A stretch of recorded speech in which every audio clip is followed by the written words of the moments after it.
Bonjour à toutes et à tous et bienvenue dans cet épisode spécial de Sentinelle, le podcast où l'on aborde des enjeux de société qui nous touchent. Aujourd'hui, nous allons nous pencher sur une problématique lourde mais essentielle, la prévention des facteurs de risque de la prostitution des jeunes filles mineures, un sujet qui mérite notre attention et notre action collective. Savez-vous que chaque année, en France, des centaines de filles mineures tombent dans l'engrenage de la prostitution, souvent sous l'influence de manipulateurs invisibles? Le nombre des mineurs victimes de proxénétisme a augmenté de 70% en 5 ans et 94% des filles concernées et des cas signalés dès 12 ans. Sur ce plateau, nous avons l'honneur d'accueillir des invités experts sur le sujet que nous allons laisser se présenter avant de rentrer dans le vif du sujet. Je vous laisse la parole, Monsieur Gomez. Bonjour, merci déjà de me recevoir. Sylvain Gomez, donc initialement je suis éducateur spécialisé de formation et j'ai une expérience qui est prononcée dans le cadre de la protection de l'enfance et de la protection judiciaire de la jeunesse. J'ai débuté ma carrière par 10 ans comme éducateur spécialisé en maison d'enfants à caractère social et suite à cette expérience, je suis devenu chef de service dans un CEF. Et puis, j'ai passé 10 ans au poste de chef de service dans un CER, donc un centre d'éducation renforcée. Très bien et merci Monsieur Gomez de votre présence. Nous passerons la parole à Madame Élodie Groult, chef de service. Enchantée, bonjour et merci pour l'invitation. Donc Élodie Groult, je suis responsable de service en protection de l'enfance, éducatrice spécialisée aussi de formation de base et depuis maintenant de nombreuses années sur des postes à responsabilité. C'est mon expérience à la PJJ où je suis arrivée en 2020 qui m'a fait prendre conscience de l'ampleur du phénomène de la prostitution, puisqu'à mon arrivée sur l'UMO, l'unité éducative de milieu ouvert où j'étais responsable de Drôme Nord, sur à peu près 100 jeunes accompagnés, j'avais à peu près une dizaine de jeunes filles accompagnées et sur la dizaine de jeunes filles accompagnées, 8 en prise avec le phénomène de la prostitution. D'accord, très bien. Merci Madame Groult déjà pour votre présence et pour cette intervention. En ce moment, comme c'est un phénomène qui grandit et que c'est préoccupant, vous pouvez nous parler un peu des facteurs en fait, que ce soit environnementaux, familiaux. Qu'est-ce qui a changé entre 2010 et 2025 ? Peut-être ce que je propose, c'est qu'on commence par donner une définition de qu'est-ce que la prostitution, pour bien se mettre d'accord, pour savoir de quoi on parle. Donc la prostitution, c'est une activité habituelle qui consiste pour toute personne à s'offrir en vue d'une activité sexuelle à n'importe quelle autre personne prête à la rétribuer. Et cette rétribution, elle peut prendre la forme d'argent, mais pas seulement, ça peut être aussi des cadeaux et parfois uniquement même des promesses et des mots. La prostitution, elle peut être large et bien souvent, même les jeunes filles elles-mêmes ont du mal à reconnaître et à s'identifier comme étant dans des activités prostitutionnelles. Les difficultés auxquelles les jeunes peuvent être confrontés, mais en dehors des problématiques familiales, elles ont évolué. C'est-à-dire que sur les 10 premières années, en tout cas de 2000 à 2010, quand j'étais éducateur en maison d'enfants à caractère social, je n'ai pas eu une seule problématique qui relie une mineure ou un mineur à de la prostitution. Ça, c'est factuel. Alors, c'est aussi empirique. Ça ne veut pas dire que c'est une stat nationale. Mais pour le coup, en tout cas, mon point de vue et de ce que j'ai pu expérimenter, il n'y avait pas ce sujet sur la table. Par contre, à partir des années 2010 et 2015, et progressivement jusqu'en 2025, on a eu, notamment dans le cadre des placements judiciaires, avec des condamnations, de plus en plus de jeunes qui étaient aux prises de conduite prostitutionnelle. Sur les critères qui doivent alarmer les professionnels sur la prostitution, c'est une jeune fille qui va sortir habillée en tenue très sexy, avec beaucoup de maquillage, qui a plusieurs téléphones portables. Dans les foyers, ça se fait, ça ? Oui, ça se fait, tout à fait. À ce moment-là, en fait, quand elles commencent à perdre la maîtrise des choses, je pense qu'elles envoient bouler leurs proches, les copines avec qui elles avaient un lien privilégié jusqu'à maintenant. Elles vont s'en éloigner et s'en détacher. Et ça, je pense que ça doit faire partie aussi des signaux d'alerte. Donc, c'est aussi des jeunes qui se renferment sur elles-mêmes. Elles s'isolent, en tout cas, de leur environnement qui était sain à la base. Et le fait de pouvoir identifier ces critères, ça permet aussi de reparler de la problématique avec les jeunes filles. Effectivement, une jeune fille qui fait des allées et venues devant un foyer avec des voitures de luxe qui viennent la chercher, ça doit être des critères qui doivent alarmer les professionnels. Et c'est bien parce qu'il va y avoir un signalement qui va être fait, un signalement pénal qui va être fait au parquet. Seul le parquet peut faire ouvrir une enquête et c'est seulement à cette condition-là qu'effectivement les forces de l'ordre se déplacent. On a déjà tenté d'appeler des éducateurs de foyer qui appellent le commissariat du coin pour dire la jeune fille, elle vient de partir avec telle voiture, on pense qu'elle se prostitue. Effectivement, ils ne se déplacent pas, ils n'y vont pas. S'ils n'ont pas l'injonction qui leur vient du parquet, aujourd'hui, ils n'ont pas les moyens de répondre.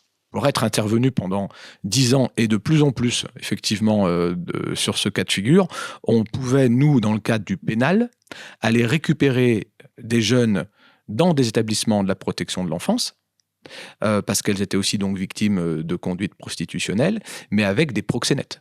Et là, on était sur quelque chose de très huilé, c'est-à-dire que des jeunes fuguaient, elles faisaient des mauvaises rencontres en fuguant, et puis la jeune, du coup, elle était nommée la racoleuse, donc elle revenait dans la structure de la protection de l'enfance pour faire fuguer d'autres jeunes. Et là, pour le coup, il pouvait y avoir une contrainte physique à se prostituer.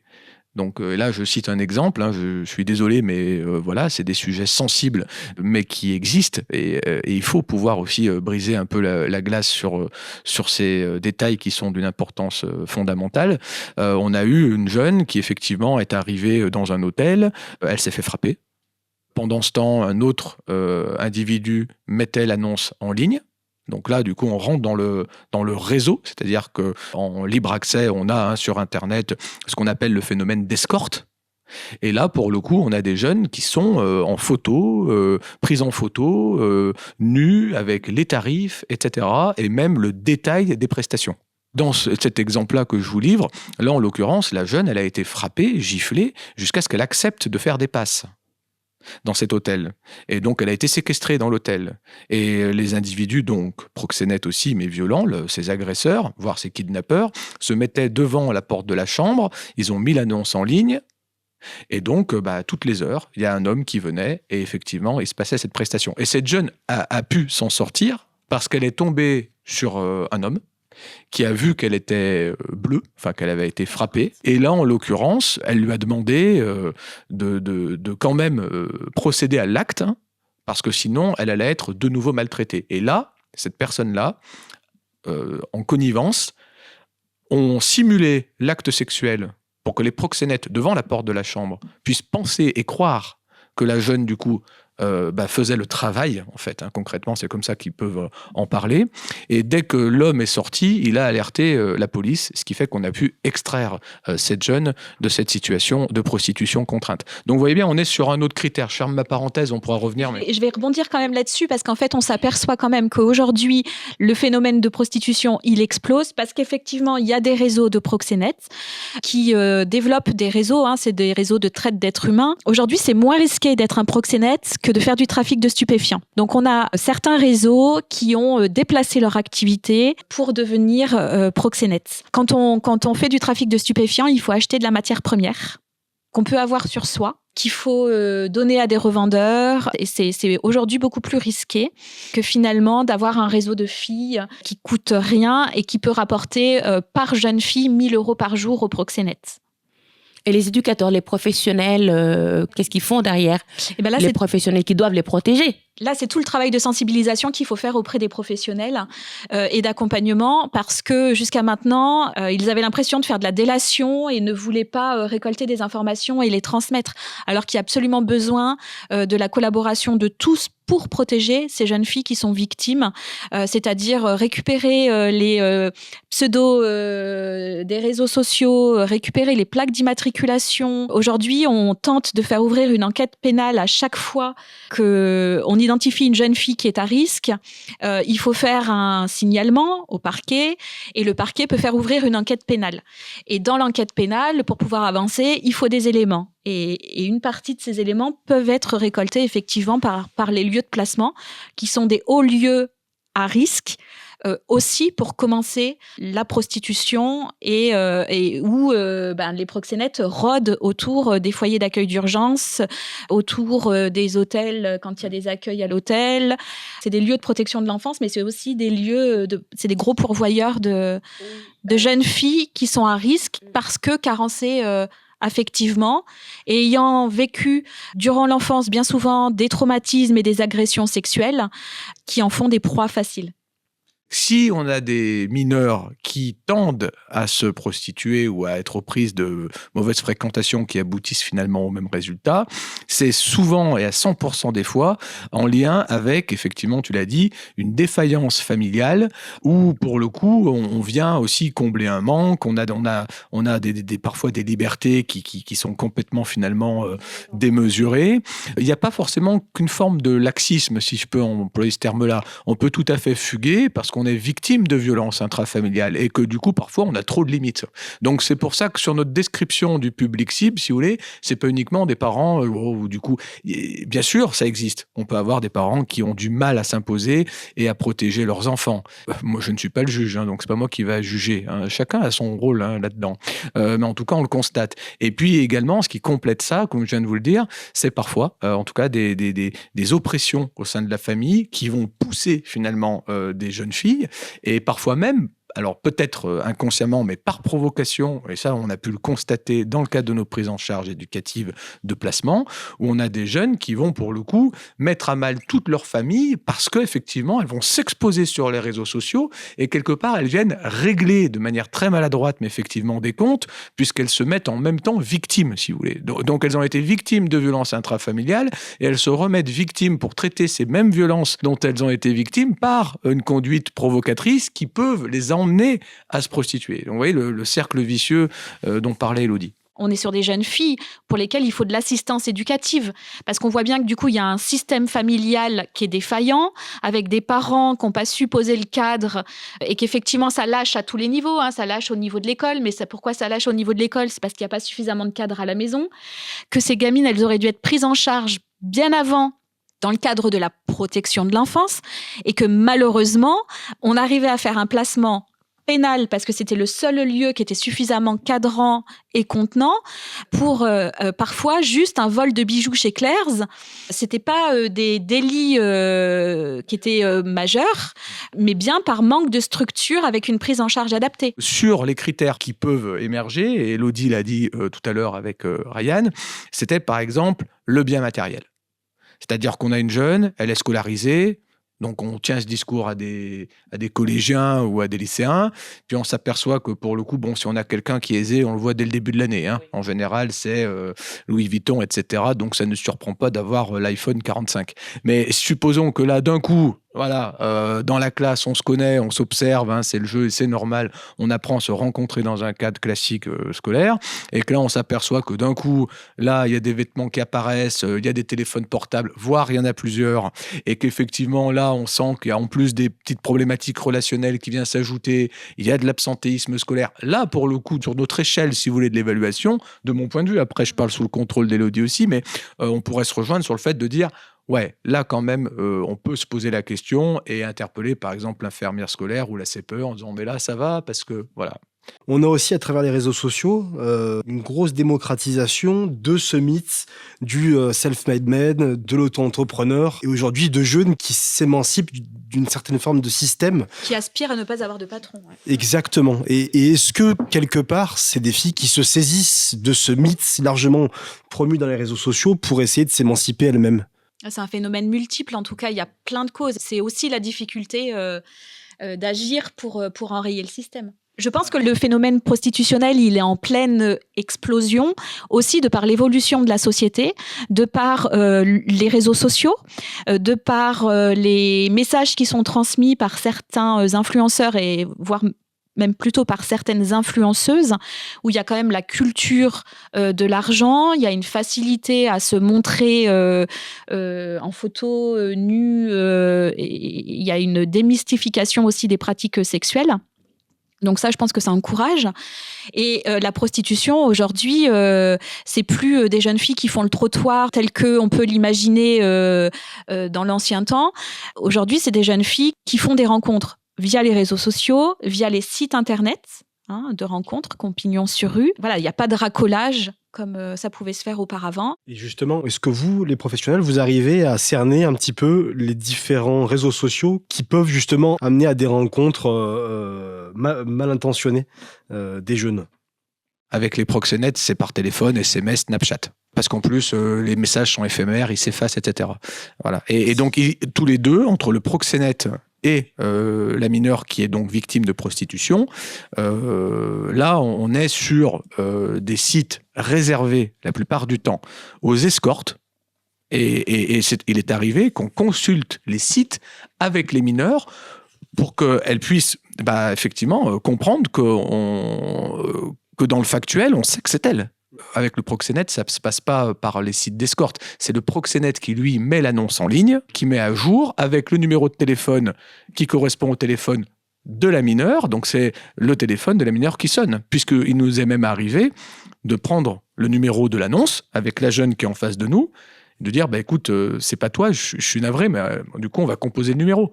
Et on entend, c'est son téléphone qui sonne. Nous, en tant que parents et en tant que professionnels, on est complètement largués. C'est-à-dire qu'aujourd'hui, je prends l'exemple de Telegram. Quel adulte est sur Telegram? J'en connais pas beaucoup. C'est-à-dire que nos enfants, aujourd'hui, ils utilisent des réseaux qu'on ne connaît pas. On sous-estime ce qui peut bien s'y passer et comment ça peut fonctionner. Ils ferment un site. Le lendemain, il y en a un nouveau qui émerge. On est quand même dans une perte de maîtrise par rapport à ça. Et il y a quand même aussi un laisser-faire. Coco, tout le monde savait, et pour l'avoir moi-même utilisé, on fait un faux profil, jeune fille, 14 ans, je suis localisée à tel endroit. Dans la demi-heure qui suit, on a des clients. Et effectivement, on pourrait imaginer qu'aujourd'hui, les forces de l'ordre tentent des pièges aussi à ces clients via ces réseaux, ou en tout cas les fassent fermer pour traiter la problématique. Dans un autre critère que celui que j'ai donné, où on avait, tu sais, la gamine dans l'hôtel, pour le coup, qui était vraiment contrainte et qui demandait à s'en sortir. C'est intéressant. C'est-à-dire que là, il y a plusieurs strates, en fait. Et à un moment donné, elles peuvent tout à fait même abdiquer et tomber dans un déni pour supporter finalement ce qui était insupportable. Et là, on peut arriver, donc je me permets, dans ce que tu dis, c'est-à-dire après, dans une forme de revendication de la pratique, dans un déni, en fait, du fait qu'à la base, elle ne voulait pas ça. Et pour compléter, je me permets, on a des mineurs qui, pour le coup, sont devenus elles-mêmes proxénètes. Donc nous, on les a récupérés en sortie de détention, où effectivement, elles pouvaient dire, mais attendez, nous, on a été frappés, en fait. On nous a forcés, on nous a frappés, on nous a maltraités pour qu'on se prostitue. En fait, finalement, c'est vrai que ça nous a changé la vie parce qu'il y a eu un apport d'argent. J'ai décidé d'être presque auto-entrepreneur. On a ce type de discours. Donc là, on sort d'une forme d'emprise du réseau, du proxénète, etc. pour se mettre à son compte. Et en même temps, certaines jeunes peuvent dire, et donc en fait, maintenant, moi, je suis que dans la logistique. C'est-à-dire qu'effectivement, j'ai été emprisonné pour proxénétisme, mais la différence, c'est que j'ai convaincu des jeunes aussi qui étaient en fugue, comme moi, qui étaient dans l'errance, sur une voie de marginalisation, des ados, et finalement, on répartit les gains. Et en fait, nous, on assure notre sécurité. Alors, on loue des appartements. On a un berger belge malinois dans la cuisine pour assurer notre protection. Et puis, du coup, on se met dans des chambres. Et voilà. Donc, il y a aussi toute cette transformation de ce qu'on est en train de se dire qui aboutit à ce type d'exemple. En dehors du phénomène de prostitution, on note, et là pour le coup c'est tous les collèges de France et de Navarre, une circulation d'images avec des nudes. C'est dangereux forcément, puisque c'est un précurseur, alors pas tout le temps bien heureusement, toutes les personnes qui s'envoient des nudes ne se prostituent pas, mais il n'empêche que c'est un facteur à risque, puisque c'est aussi le concept. Et puis avec des nudes souvent qui sortent du circuit, c'est ça. C'est-à-dire que la personne à qui on l'a envoyé va faire circuler dans toute la classe. C'est ça. C'est ça. Et donc là, on est sur quelque chose, effectivement, là, en l'occurrence, dans tous les collèges et les lycées, on se heurte à ça. Il y a le phénomène des loverboys, où c'est ces petits amis, pseudo-petits amis, qui ont en fait une emprise psychologique forte sur ces adolescentes et qui finalement vont les prostituer tout en étant officiellement déclarés comme leurs copains. Je pensais à un exemple concret, c'est le petit ami qui est plus âgé et qui paye tout. C'est-à-dire qu'il va offrir, à un moment donné, on voit bien, on se l'est dit tout à l'heure, ça peut être le téléphone, etc. Il y a quand même qui vient chercher quelqu'un à la sortie du collège ou du lycée. Il y a quand même des choses où on peut observer, et ça peut être potentiellement, mais en tout cas, ça peut être un sujet. Donc ça, il faut le partager et s'en inquiéter, sans forcément déclarer absolument tout de suite. Mais c'est vraiment cette prévention, et c'était le cœur, je crois, de votre sujet. Donc voilà, les petits témoins qui vont s'allumer en orange, ça peut en faire partie. c'est un vrai sujet et c'est un sujet dramatique que la prostitution des mineurs. Ce n'est pas normal de la banalisation aujourd'hui qu'il y a à envoyer à ses copains de classe des nudes, des photos dénudées. Ce n'est pas une pratique anodine. Et puis encore moins à cet âge-là. Ça, c'est important de le rappeler parce que c'est aussi peut-être des step by step, c'est aussi des premiers pas. Et comme tu disais, ça passe aussi par la prévention qu'on fait à l'école, la prévention à la sexualité. Et pour les jeunes qui nous écoutent, comment elle s'explique cette emprise ? Est-ce que c'est des filles qui tombent amoureuses concrètement ? Comment ça marche ? Alors, c'est des filles, effectivement, qui vont tomber amoureuses d'un garçon qui, parfois, a le même âge qu'elles. On peut parler de jeunes filles de 13 ans, 14 ans, 15 ans. On peut parler d'enfants, d'enfants très jeunes. Et effectivement, si c'est son copain de classe, le copain du quartier avec qui on a grandi, qui va avoir une relation amoureuse avec nous et nous dire qu'on est sa favorite et que pour lui faire plaisir, si on veut rester en couple avec lui, il va falloir avoir une relation sexuelle avec le copain. Petit à petit, les choses, elles démarrent. Et parce qu'effectivement, il y a une emprise où la jeune fille, elle est amoureuse, elle n'a pas envie de perdre son petit copain, elle a envie de faire plaisir. Je rappelle que la majorité sexuelle est à 15 ans et que même une jeune fille qui aurait 14 ans et qui est consentante ne doit pas avoir de relation sexuelle avec un majeur. Et qu'il y a un phénomène d'emprise où, voilà, en tant qu'adulte, on doit quand même rester en vigilance face à ces relations entre des très jeunes filles et des majeurs. Moi, je voulais avoir votre avis sur la question de la santé de ces jeunes filles, pour celles que vous suivez, des conséquences sur leur santé physique, leur santé mentale, d'une prostitution quelques semaines, quelques mois, quelques années, je ne sais pas. Alors rapidement, il y a une dégradation de la santé mentale, parfois même avec des troubles psychiques qui peuvent apparaître. Il y a un fort état dépressif rapidement qui se met en place. On observe aussi beaucoup de maladies sexuellement transmissibles chez ces jeunes filles et un risque de grossesse précoce qui est très élevé. Et est-ce qu'il y a des risques de suicide ? Tout à fait. Le suicide, c'est quelque chose qui a explosé depuis les années 2020 chez les mineurs et elles sont d'autant plus à risque. Avec des actes d'automutilation, comme les scarifications.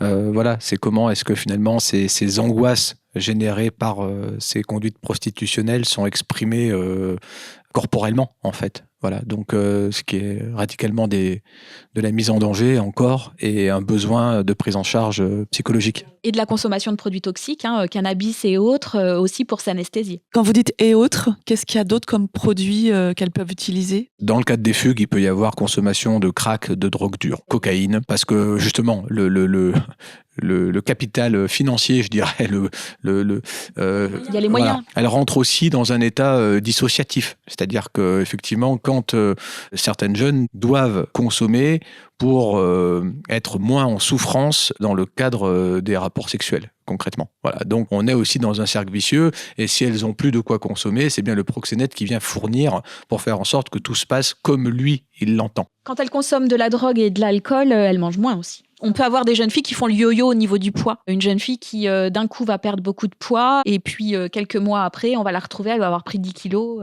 Ça peut être un signal d'alarme aussi. C'est quoi la suite ? C'est-à-dire qu'une fois qu'on a des premières observations qui peuvent être alarmantes, comment ça marche ? Qui est-ce qu'on contacte ? Comment on signale ? Quelle structure on appelle quand on a des doutes ? Alors, chaque adulte qui fait des constats qui peuvent être inquiétants doit signaler dans le cadre d'une information préoccupante. Et on sait aussi que c'est l'intervention précoce et que c'est le repérage précoce qui fait qu'on va réussir plus facilement à les en sortir. Justement. Parce que plus elles vont s'inscrire dans des réseaux et plus ça va être compliqué. Donc c'est pour ça qu'il faut un meilleur repérage de la part des adultes et des professionnels qui gravitent autour des enfants. Souvent, ça commence à l'école. Ça peut être l'infirmière scolaire, ça peut être les professeurs déjà sur de l'absentéisme scolaire. Voilà, sur des comportements à risque. Que depuis quelque temps, elles décrochent de l'école. Il y a de plus en plus d'absentéisme.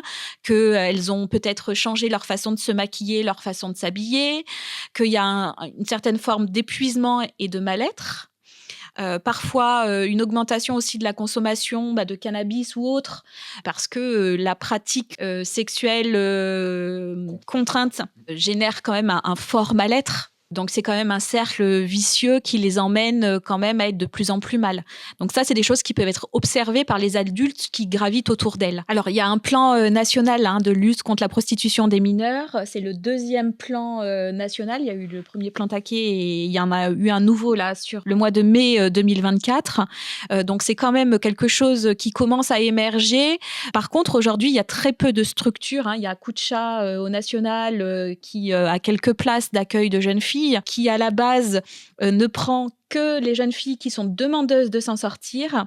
La problématique avec les mineurs, c'est que bien souvent, elles n'ont encore pas la maturité suffisante pour être demandeuses. Pour moi, il y a 2 modalités aujourd'hui qui fonctionnent, pour lesquelles il y aurait du besoin. C'est à la fois de la contenance, et c'est après, une fois qu'elles sont trop impliquées, c'est aussi de l'accueil bas seuil. C'est-à-dire qu'à un moment donné, aujourd'hui, les projets des services des établissements sont pensés pour des gamins qui vont plutôt bien et qui ne sont pas dans ces conduites à risque-là. Une jeune fille qui se prostitue, il faut qu'elle puisse être accueillie à n'importe quelle heure de la journée, qu'on puisse lui offrir un repas, une douche et qu'on ne lui demande pas de compte. Et aujourd'hui, c'est difficile à faire dans un collectif. Elles arrivent, elles font péter le cadre, elles arrivent avec les mains pleines d'argent. Les allées et venues des voitures, ça gêne le collectif.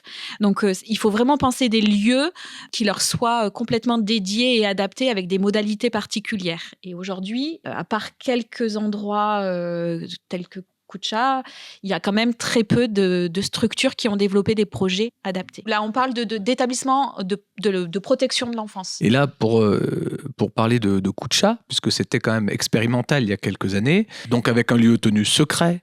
Et c'était 6 places, on parle de 6 places au national. Et quand j'ai eu des retours d'informations par des collaborateurs, en fait, aussi de la protection judiciaire de la jeunesse, il était remonté que c'était difficile, en fait, que cette expérimentation, elle avait été en partie mise à mal parce qu'il y avait l'emprise mentale, psychologique des proxénètes ou des loverboys sur ces adolescentes, et ce qui faisait que avec l'accès au téléphone portable, en fait, les réseaux, on peut être tout à fait mis à l'autre bout du monde et être complètement hyper connecté à un individu. Il n'y a que le corps, en fait, qui est loin. Mais à partir du moment où il y a l'esprit, du coup, ça rend la prise en charge caduque. Donc, en fait, le téléphone, c'est un peu le prolongement de la relation proxénète-prostituée. Oui, clairement. C'est pour ça que des informations que j'ai pu obtenir, et ça, il faudrait avoir un rapport d'activité, c'est le chiffré, c'est comme d'habitude, parce que sinon on parle de tout, de rien, si c'est l'exception qui confirme la règle ou pas. Mais en tout cas, et ça c'est interinstitutionnel, ça on est sûr de notre coup, c'est qu'à partir du moment où il y a l'accès libre au téléphone portable, aux réseaux sociaux, pour ces gamines, c'est pas que les réseaux sociaux, c'est les réseaux de proxénétisme. Bon, donc de toute façon, il y a des mesures qui parfois ont été prises au sein des établissements pour réguler, voire parfois de manière périodique, interdire l'accès au téléphone portable, parce qu'on s'aperçoit effectivement que ça insécurise les jeunes. Alors elles ne vont pas l'exprimer comme ça, puisqu'elles vont éprouver un sentiment de liberté en termes d'accès aux réseaux sociaux. Mais en réalité, on a des proxénètes qui vont recontacter les jeunes alors qu'elles sont sur leur lieu de placement initialement censé les protéger, et que du coup, c'est fugue, c'est viens ci, viens ça. Bon. Et derrière, on est encore dans la récidive des comportements de mise en danger. Si une jeune demain se trouve ou a une personne ou connaît une amie qui peut être dans cette situation ou de facteur à risque, comment on peut l'aider ? Alors, il faut tout de suite aller trouver un adulte responsable et aller en parler. Ça va être en parler à ses propres parents, ça va être en parler à des professionnels de l'éducation nationale, tout adulte qui va pouvoir traiter l'information. Je pense qu'il faut rester sur du droit commun, ça va être l'assistante sociale du secteur, l'infirmière scolaire, le planning familial dans les départements. D'ailleurs, c'est un message adressé aux élèves et à leurs parents, c'est qu'on retombe sur la problématique du respect de l'intimité de son enfant et du devoir de protection. Et donc, les jeunes, il est aussi concevable et normal que vos parents puissent avoir un droit de regard sur les sites que vous consultez et les relations que vous avez avec d'autres jeunes. Voilà. Et après, c'est en famille de placer ce fameux curseur, cet équilibre, pour pas que vous vous sentiez intrusé dans votre intimité, mais tout en comprenant le devoir de protection de vos parents. Voilà ce que j'aurais eu envie de leur dire. Ça me semble être une première marche de la prévention en famille. Et puis derrière, deuxième filet de protection, ça reste l'éducation nationale, qu'on le veuille ou non, pour qu'ils rentrent directement en lien avec l'autorité parentale pour signaler des faits qui sont inquiétants. Et je pense qu'il faut redonner du pouvoir d'action aux parents et que éduquer, c'est aussi frustrer et que un parent doit aussi accepter de dire non à son enfant parce qu'il l'aime et que c'est aussi en mettant un cadre qu'on va pouvoir protéger son enfant. Mais je pense qu'effectivement, les parents, c'est aussi un accompagnement à la parentalité à faire auprès d'eux. C'est aussi la mise en place d'un contrôle parental sur le téléphone de l'enfant. Faire culpabiliser les clients, je pense qu'il faut communiquer un peu à l'image du mouvement MeToo. C'est-à-dire que le fait de parler dans les médias de ce phénomène et de la problématique et de ce que ça fait vivre à ces jeunes filles et toujours en rappelant qu'elles sont victimes de réseaux de traite d'êtres humains, victimes d'emprise, que même quand elles disent qu'elles l'ont choisi, elles ne l'ont pas choisi et que c'est tout le travail éducatif qu'il y a à faire. C'est un comportement post-traumatique, à des agressions qu'elles ont elles-mêmes subies, à des carences affectives qu'elles portent en elles et que c'est des choses qui doivent se mettre au travail pour les aider à en sortir, que derrière, effectivement, c'est mal de se prostituer, mais c'est mal d'être un client et d'aller acheter une prestation sexuelle à une mineure, même via des sites légaux, via un site de rencontre lambda. Quelle communication on fait aussi au sein de la société sur ces pratiques-là? Aujourd'hui, je crois que c'est 1 enfant sur 3 qui subit des agressions sexuelles. C'est quand même des chiffres qui sont ultra inquiétants, qui potentiellement